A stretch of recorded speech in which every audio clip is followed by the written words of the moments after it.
Richard, and I'm going to talk about information about the Nile River and the river system. The Nile River is the longest river in the world, and it flows from south to north through eastern Africa. It begins in the rivers that flow in Lake Victoria and empties into the Mediterranean Sea. Its length is about 6,650 kilometers and drains an area estimated at 3,349,000 square kilometers. The basin includes parts of Tanzania, Burundi, Rwanda, the Democratic Republic of Congo, Kenya, Uganda, South Sudan, Basin, Ethiopia, Sudan, and the cultivated part of Egypt. Its most distant source is the Kangara River in Burundi. And now I'm going to talk about the Nile River's river system. The Nile is formed by three principal streams: the Blue Nile and the Atbara, which flow from the highlands of Ethiopia, and the White Nile, the head streams of which flow into lakes Victoria and Albert. Although the White Nile is traditionally considered to be the headwaters stream, the Blue Nile is the source of most water of the Nile downstream, containing over 80% of water and silt. Hello guys, I'm talking about how the Nile landscape changed over 15 years. The Nile course hasn't changed in 30 million years. The reason for that is because a new study suggests that the river will change course westward many years ago. If it wasn't for movement or rock in the earth deep mantle keeping the Nile on course. The earth mantle is composed of solid rock that flows like a float over long like curtain in an ocean. Different areas of the mantle have different coordinates pattern, and that is the landscape change over. That is the Nile landscape change over 50 years. Hello everyone, my name is Jason, and today I am going to talk about the landscape, the upstream, the midstream, and the downstream of the river system of Nile. The upstream area of the Nile is the plateau, and it flows into the basin area. And there are 6 waterfalls and some gorges located in the midstream and the downstream area of the Nile. The upstream Khartoum, which is the Khartoum to the south, is known as the White Nile. It is about 500 miles in length, supplies about 15% of the total volume entering Lake Nasser. And it's called Lake Nubia in Sudan in the downstream. The Blue Nile drains from the lofty Ethiopian plateau, where it descends into a northwesterly direction from a height of about 6,000 feet above sea level. The river then flows west and northwest through Sudan to join the White Nile at Khartoum. The Atbara River, the last tributary of the Nile, flows into the main stream nearly 200 miles north of Khartoum. It rises in Ethiopia at heights of 6,000 to 10,000 feet above sea level, not far from Gondar, the north of the Lake Tana. The two principal tributaries that feed the Atbara are the Idjirib and the Tazi. The main problem of the Nile is its pollution. The water source is very important of the country's that flows aside. However, people actually throw trash into the river, and it really pollutes the river real bad. According to the state-run environmental affairs agency, there are about 150 million tons of industrial waste that are dumped into the river every single year. The solution to that can be solved by the government keeps telling the peoples do not throw trash, and also ban industrial waste dumped into the river. And climate change is another threat because the sea levels are rising, and they'll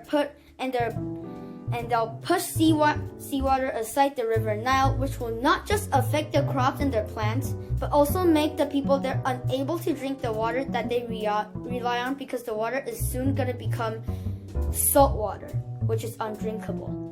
Cotton is a kind of material that is only produced in Egypt, so if the whole river becomes seawater, cotton wouldn't be able to grow, which is also an impact at the economy of Egypt. And lastly, the right of management is another problem of the Nile. Not only Egypt's economy relies on the Nile, other countries around the Nile are the same, because it feeds so many people. They fight for who owns the river. So Ethiopians want to build a dam. However, Ethiopia is located in the upstream. Other countries like Egypt will be influenced by decreasing their farmland. Other countries' people would think about building dams as well. So because the Nile's length, it affects so many people's life and economy. The negotiations between countries should be applied for sustaining the Nile's water resource and the world peace.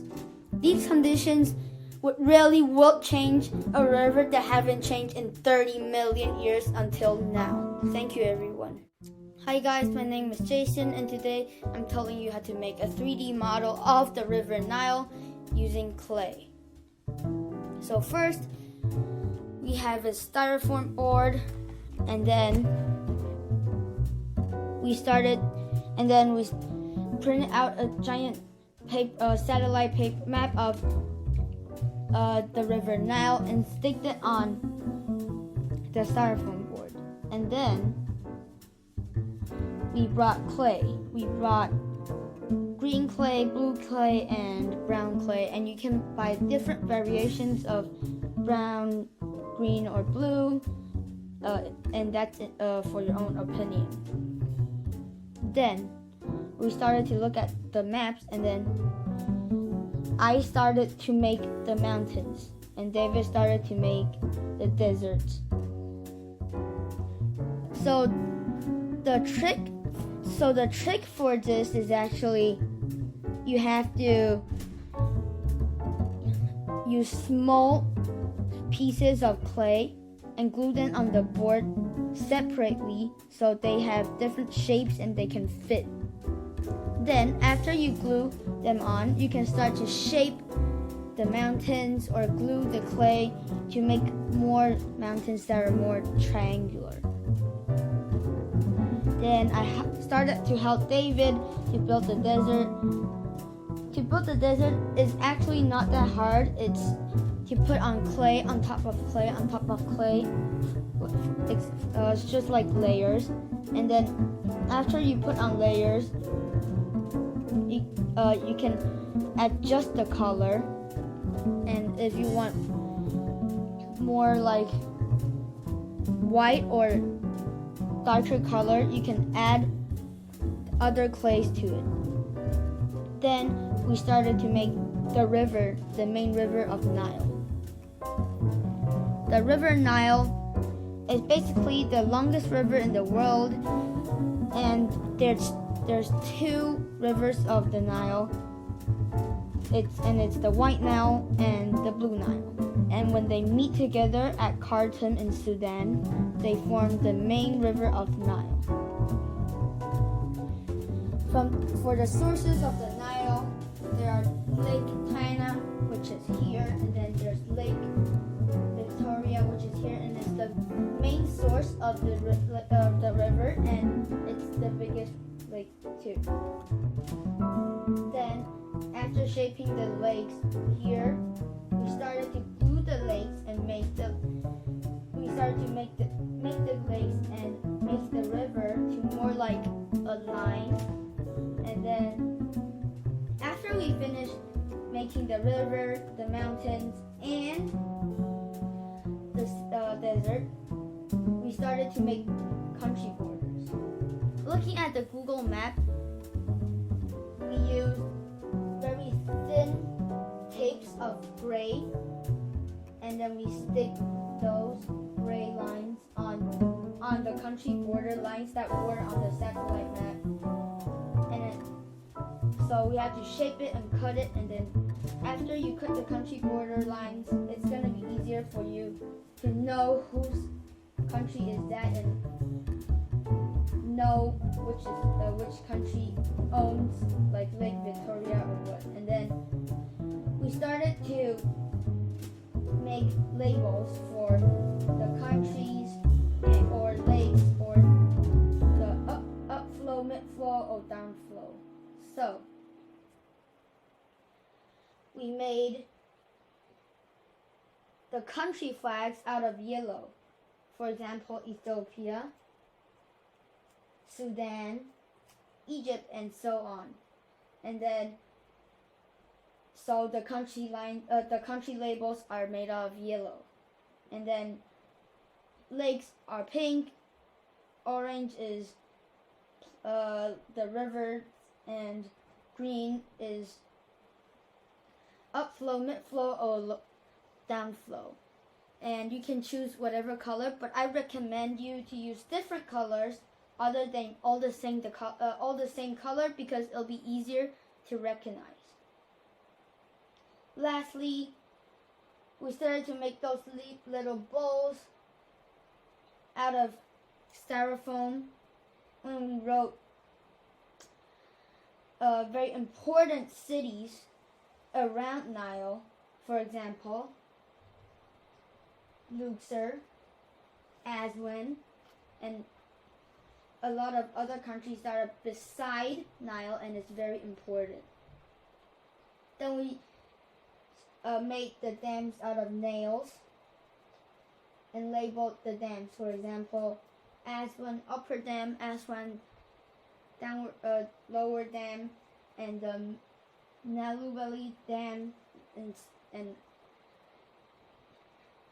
that's it. And that's it for this video. Thank you.